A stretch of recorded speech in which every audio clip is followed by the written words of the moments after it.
آج ہم مسئلہ پوچھنے میں بڑی شرم کرتے ہیں، سمجھ رہے ہیں؟ اچھا مسئلہ پوچھنے والے بھی ایک سے ایک عجیب طریقے کے آدمی ہیں۔ مسئلہ پوچھنے کا طریقہ کیا حضرت؟ کوئی جنتری میں انہوں نے پڑھ لیا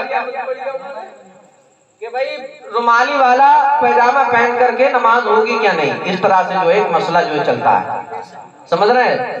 تو ایک کتاب کے اندر انہوں نے پڑھ لیا کہ رومالی والا پیجامہ پہن کر کے جو لوگ نماز پڑھتے ہیں، کیسے صاحب؟ ہاں، انہوں نے جنتری میں پڑھ لیا کہ آج کل جو عوام کے درمیان مشہور ہے رومالی والا پیجامہ پہن کر نماز نہیں ہوتی، سمجھ رہے ہیں؟ رومالی والا نماز جو ہے پیجامہ پہن کر کے نماز نہیں ہوتی، اتنا مسئلہ انہوں نے پڑھ لیا، آگے انہوں نے پڑھا نہیں۔ اب پہنچے امام صاحب کی بارگاہ میں، بولے امام صاحب بتاؤ اگر رومالی والا بغیر رومالی والا جو ہے پیجامہ پہنا تو نماز ہوگی کہ نہیں؟ امام صاحب نے کہا کہ بلا کراہت ہو جائے گی، اس کے اندر کیا پڑھے؟ بولے امام صاحب بہت بڑی کتاب میں پڑھا ہے، ہلکے مت لے لیو، بہت بڑی اونچی کتاب میں پڑھا ہے۔ بولے کس میں پڑھا ہے ذرا یہ بھی تو دکھا دو، تو وہ جنتری نکالنا ہے، بولے اس میں پڑھا ہے۔ اب جنتری کے اندر مسئلہ لکھنے کا جو طریقہ ہوتا ہے وہ کیا ہوتا ہے؟ آدھا ایک طرف لکھ دیا اور آدھا ایک طرف لکھ دیا، سمجھ رہے ہیں؟ تو جب امام صاحب نے دوسرا پیج کھولا تو اس میں لکھا یہ جو مسئلہ عوام کے درمیان مشہور ہے غلط ہے،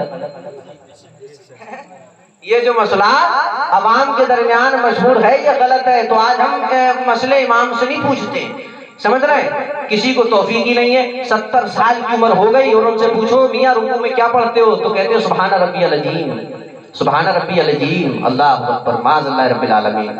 یار ابھی تک تمہاری سبحان ربی العظیم ہی ٹھیک نہیں ہوئی ہے، نماز نہیں ہوگی میرے بھائی۔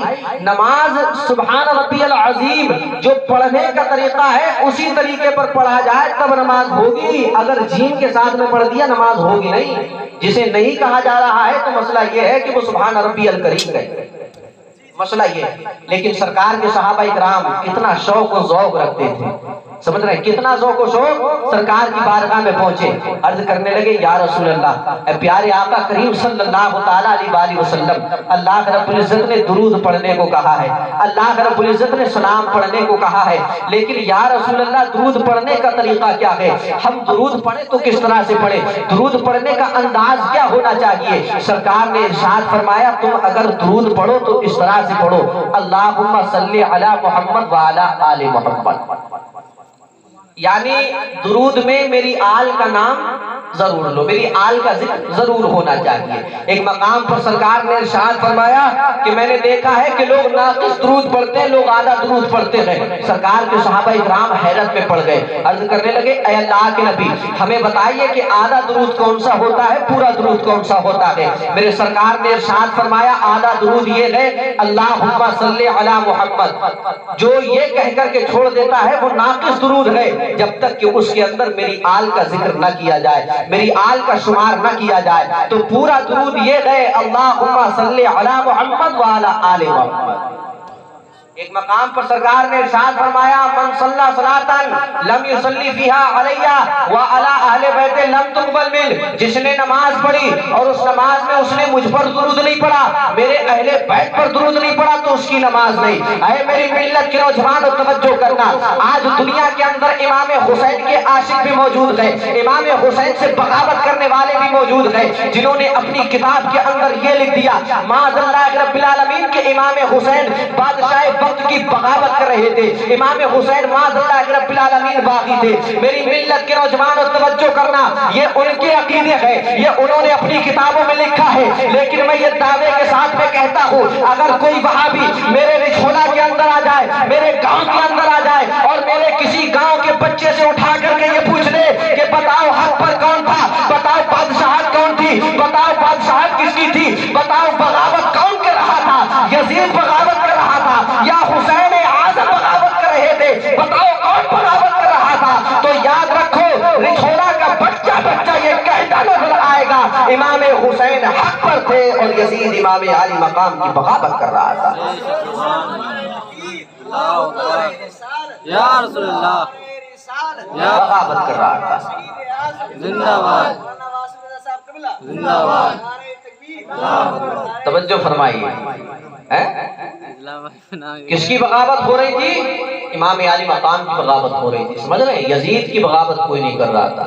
میری بات توجہ کے ساتھ میں سننا، اس لیے تو امام اہل سنت اعلیٰ حضرت امام احمد رضا فاضل بریلوی فرماتے ہیں اہل سنت کا ہے بیڑا پار اصحاب حضور، نجم گئے اور ناؤ ہے اطرت رسول اللہ کی، یعنی جتنے سرکار کے صحابہ ہیں وہ ستاروں کی مانند ہیں، اور اہل بیت اطہار یہ ایک ناؤ ہے، اس ناؤ کے اندر جتنے سوار ہو گئے تو سمجھو وہ اپنا ایمان صحیح اور سلامت لے کر کے چلے گئے، اور جتنے اس سے اتر گئے وہی پھر ایمان کی حالت میں دنیا سے نہیں گئے۔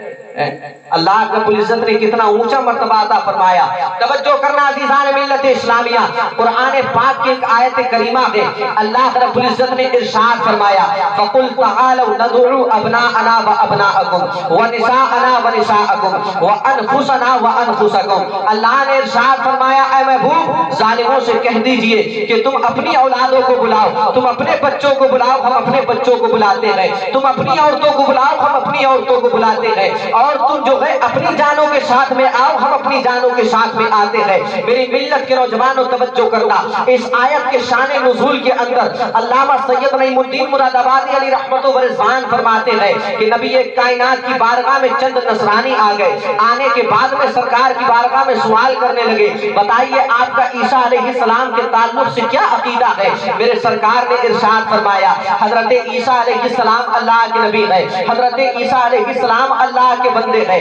یزید یعنی نصرانیوں نے کہنا شروع کر دیا نہیں آپ غلط کہتے ہیں، بلکہ عیسیٰ علیہ السلام اللہ کے بیٹے ہیں، معاذ اللہ رب العالمین۔ کہنے لگے کہ حضرت عیسیٰ کا کوئی باپ نہیں ہے، اور جب حضرت عیسیٰ کا کوئی باپ نہیں ہے تو حضرت عیسیٰ علیہ السلام کا باپ اللہ رب العزت ہے، معاذ اللہ رب العالمین۔ اے میری ملت کے نوجوانوں توجہ کرنا، اللہ رب العزت نے فوراً ارشاد فرمایا اے محبوب اعلان کر دیجئے، ان ظالموں سے کہہ دیجئے کہ تم اپنے بچوں کو بلاؤ، ہم اپنے بچوں کو بلاتے ہیں، تم اپنی عورتوں کو بلاؤ، ہم اپنی عورتوں کو بلاتے ہیں، تم اپنی جانوں کے ساتھ میں آؤ، ہم اپنی جانوں کے ساتھ میں آتے ہیں۔ اب سرکار صلی اللہ علیہ وآلہ وسلم نے سیدنا امام حسن کو لیا، سیدنا امام حسین کو لیا، دائیں ہاتھ میں سیدنا امام حسن ہے، بائیں ہاتھ میں سیدنا امام حسین ہے، پیچھے خاتون جنت فاطمہ زہرا ہے، اس کے پیچھے سیدنا علی مرتضیٰ رضی اللہ تعالیٰ عنہ ہے۔ اے میری ملت کے نوجوانوں، اب یہ نورانی قافلہ میدان کی طرف چل دیا ہے۔ سرکار ارشاد فرماتے ہیں اے میرے اہل بیت اطہار سنو، جب میں اللہ کی بارگاہ میں دعا کروں تو تمہیں زیادہ کچھ نہیں کہنا ہے، بلکہ میری دعا پر آمین کہہ دینا ہے۔ جب یہ الفاظ سرکار کہہ رہے تھے تو نصرانیوں نے یہ الفاظ سنے، سننے کے بعد میں نصرانیوں کا جو سب سے بڑا عالم تھا وہ کہنے لگا یا معاشر النصارى لو سألوا الله أن يريد جبلا لأزالهم من مكانه ولا يبقى على الأرض نصراني إلى يوم القيامة۔ وہ تمام کے تمام نصرانیوں سے چیخ کر کے کہنے لگا اے نصرانیوں، اگر تم چاہتے ہو کہ نصرانیت باقی رہے، اگر تم چاہتے ہو کہ نصرانیت قیامت تک باقی رہے، نصرانیت کا نام و نشان باقی رہے، تو الٹے قدم واپس ہو جاؤ، اس لیے کہ میں ایسے ایسے چہروں کو دیکھ رہا ہوں۔ اگر یہ پہاڑوں کو اپنی جگہ سے ہٹنے کے لیے کہتے تو پہاڑ بھی اپنی جگہ سے ہٹ جائے۔ اگر انہوں نے اللہ کی بارگاہ میں دعا کر دی اور انہوں نے آمین کہہ دیا تو قیامت تک کوئی نصرانی زمین پر باقی نہیں رہے گا۔ انی لأرى وجوها لو سألوا الله أن يريد جبلا لأزاله من مكانه ولا يبقى على الأرض نصراني إلى يوم القيامة۔ سمجھ رہے ہیں؟ نصرانیوں کے بہت بڑے عالم نے کہا کہ آپ کہاں چکر میں پڑتے ہیں، میں ایسے چہرے کو دیکھ رہا ہوں، اگر یہ اللہ کی بارگاہ میں پہاڑ کو ہٹنے کے لیے کہہ دے تو یاد رکھو پہاڑ بھی اپنی جگہ سے ہٹ جائے۔ اگر تم چاہتے ہو کہ نصرانیت باقی رہے تو الٹے قدم چلے جاؤ۔ اگر محمد نے دعا کر دی اور محمد کی دعا پر ان اہل بیت اطہار نے آمین کہہ دیا تو قیامت تک کوئی نصرانی باقی نہیں رہے گا۔ اور سرکار خود فرماتے ہیں، سرکار نے فرمایا اگر میں دعا کرتا اور میری دعا پر میرے یہ نوازے آمین کہہ دیتے تو اللہ رب العزت ایسا عذاب نازل فرماتا کہ سارے جنگلوں کے اندر آگ بھر جاتی، جتنے چرندوں پرند تھے وہ سب کے سب برباد ہو جاتے۔ اللہ کے پیارے نبی فرماتے ہیں اور جتنے نصرانی ہیں اللہ رب العزت سب کو کتے کی صورت میں اور سور کی صورت میں بس کر دیتا، ایک سال سے پہلے سارے ختم ہو جاتے۔ اب اندازہ لگائیے کتنا اونچا مقام اور کتنا اونچا مرتبہ ہے سیدنا امام عالی مقام رضی اللہ تعالیٰ عنہ کا اور پنجتن پاک کا۔ اب یہاں پر ایک بات، میری تقریر کا مقصد اور مطلب یہی رہتا ہے کہ جو عوام سننے کے لیے آئی ہے اس کی اصلاح ہو جائے، ہماری ماں اور بہنیں جو سن رہی ہیں اس کی اصلاح ہو جائے، سمجھ رہے ہیں؟ تو میں اصلاح کرنے کی کوشش کرتا ہوں۔ حالانکہ لوگوں نے فرمائشیں تو بہت کی تھی، بعض لوگوں نے کہا کہ مولا علی کا ذکر ہو جائے، بعض لوگوں نے کہا کہ سیدنا امام علی مقام کا ذکر ہوگا، بعض لوگوں نے کہا حضرت خاتون جنت فاطمہ زہرا کا ذکر ہو جائے جو اس دن کیا تھا۔ میں نے کہا ٹھیک ہے انشاءاللہ سب کی بات رکھی جائے گی، تھوڑا تھوڑا ذکر کیا جائے گا، لیکن ٹائم جو ہے وہ 25 منٹ کا ہے۔ خیر اللہ فضل فرمائے اپنا، ٹھیک ہے؟ زندہ دلی کے ساتھ ایک بار کہے سبحان اللہ۔ اب توجہ کرنا حسینیوں، نبی کائنات صلی اللہ علیہ وسلم کا یہ قافلہ دن میں نہیں نکلا بلکہ رات میں نکلا۔ رات میں نکلنے کی کیا وجہ؟ رات میں نکلنے کی وجہ یہ کہ خاتون جنت فاطمہ زہرا رضی اللہ تعالی عنہا کے چہرے پر کسی کی نظر نہ پڑ جائے۔ اللہ اکبر، کیسا پردہ تھا! انداز نکلنے کا کیا تھا؟ آگے مصطفیٰ ہے، پیچھے فاطمہ زہرا، اس سے پیچھے حضرت علی۔ جہاں سرکار کے قدم پڑتے تھے وہاں خاتون جنت فاطمہ زہرا اپنا قدم رکھتی تھی، اور اس کے اوپر حضرت علی کرم اللہ وجہ الکریم کا قدم مبارک ہوتا تھا۔ پردے کا اتنا لحاظ، سمجھ رہے ہیں؟ اللہ رب العزت نے اس زمانے کے اندر ارشاد فرمایا وَقَرْنَ فِي بُيُوتِكُنَّ وَلَا تَبَرَّجْنَ تَبَرَّجَ الْجَاهِلِيَّةِ الْأُولَىٰ۔ اللہ نے ارشاد فرمایا اے عورتوں اپنے گھروں کے اندر قرار پکڑی رہو اور زمانہ جاہلیت کی عورتوں کی طرح نہ نکلو۔ کس زمانے میں فرمایا؟ جس کے بارے میں سرکار فرماتے ہیں خیر القرون قرنی ثم یلونہم ثم یلونہم۔ سرکار نے فرمایا سب سے بہترین میرا زمانہ ہے، اس کے بعد میں وہ زمانہ جو میرے زمانے سے ملا ہوا ہے، پھر اس سے کم درجے کا زمانہ وہ زمانہ جو میرے صحابہ اکرام کے زمانے سے ملا ہوا ہے۔ اللہ رب العزت نے اس دور میں پابندی لگائی کہ اے عورتوں اپنے گھروں کے اندر قرار پکڑی رہو۔ کس زمانے میں اور کیسے لوگوں سے خطاب؟ جہاں بے حیائی کا شائبہ تک نہیں تھا، کوئی انسان شائبہ بھی نہیں لا سکتا۔ سرکار صلی اللہ علیہ وسلم کی ازواج مطہرات کے بارے میں اور اللہ نے پابندیاں لگا دی۔ میری ملت کے نوجوانوں اندازہ لگائیے کہ اس دور میں جب خدا نے پابندی لگائی تھی تو آج کے دور میں کتنی پابندی ہونا چاہیے۔ وَلَا يَضْرِبْنَ بِأَرْجُلِهِنَّ لِيُعْلَمَ مَا يُخْفِينَ مِن زِينَتِهِنَّ۔ اللہ نے ارشاد فرمایا اے عورتوں اپنے قدم کو زمین پر آہستہ سے رکھو، کہیں ایسا نہ ہو کہ تمہارے قدم کی آواز کو کوئی خیر مرد سن لے۔ اللہ اکبر۔ اب اندازہ لگائیے جس عورت کی آواز کا اتنا پردہ ہو تو اس عورت کے چہرے کا کتنا پردہ ہوگا۔ اس عورت کے چہرے کا اندازہ لگائیے میرے بھائیوں کتنا پردہ ہوگا۔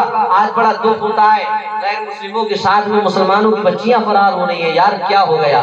آج ہم نے اپنی بچیوں کو کالج کے اندر اور اسکولوں کے اندر بھیج کر کے برباد کر دیا۔ میرے بھائی ضرورت کے مطابق پڑھانا ضروری ہے، سمجھ رہے ہیں؟ اس کو ڈاکٹر یا انجینئر بنانا ضروری نہیں ہے۔ مدارس کھلے ہوئے ہیں، اردو کی پڑھائی ہوتی ہے، ان کے اندر آپ بھیجیں، سمجھ رہے ہیں؟ ضرورت کے ان کے اندر ہندی انگلش بھی پڑھائی جاتی ہے۔ ہمارے جو ہے رچھولا کے اندر تو غالباً ایسے اسکول ہیں کہ جن کا نام مدرسے کا ہے اور وہ اسکول ہے اور ان کے اندر ہندی بھی پڑھائی جاتی ہے اور اردو بھی پڑھائی جاتی ہے، سمجھ رہے ہیں؟ یعنی تمام کام ان کے اندر ہوتا ہے، آپ ان کے اندر داخلہ کرائیے۔ میرے بھائی غیر مسلموں کے اسکولوں کے اندر اگر بھیجو گے تو یہی ہوگا۔ بڑا دکھ ہوتا ہے یار، ہمارے تو سینے تب دہل جاتے تھے جب سنتے تھے کہ مسلمان کی بچی مسلمان کے ساتھ میں فرار ہوئی ہے۔ آج تو نیٹ پہ دیکھو، واٹس ایپ کے ذریعے دیکھو تو غیر مسلموں کے ساتھ ہو۔ اللہ سمجھ رہے ہیں؟ غیر مسلموں کے ساتھ میں، غیر مسلموں کے ساتھ میں بڑی افسوس کی بات ہے۔ اللہ رب العزت اپنا فضل فرمائے۔ میری ملت کے نوجوانوں اپنے گھروں کے اندر یہ ماحول پیدا کیجئے۔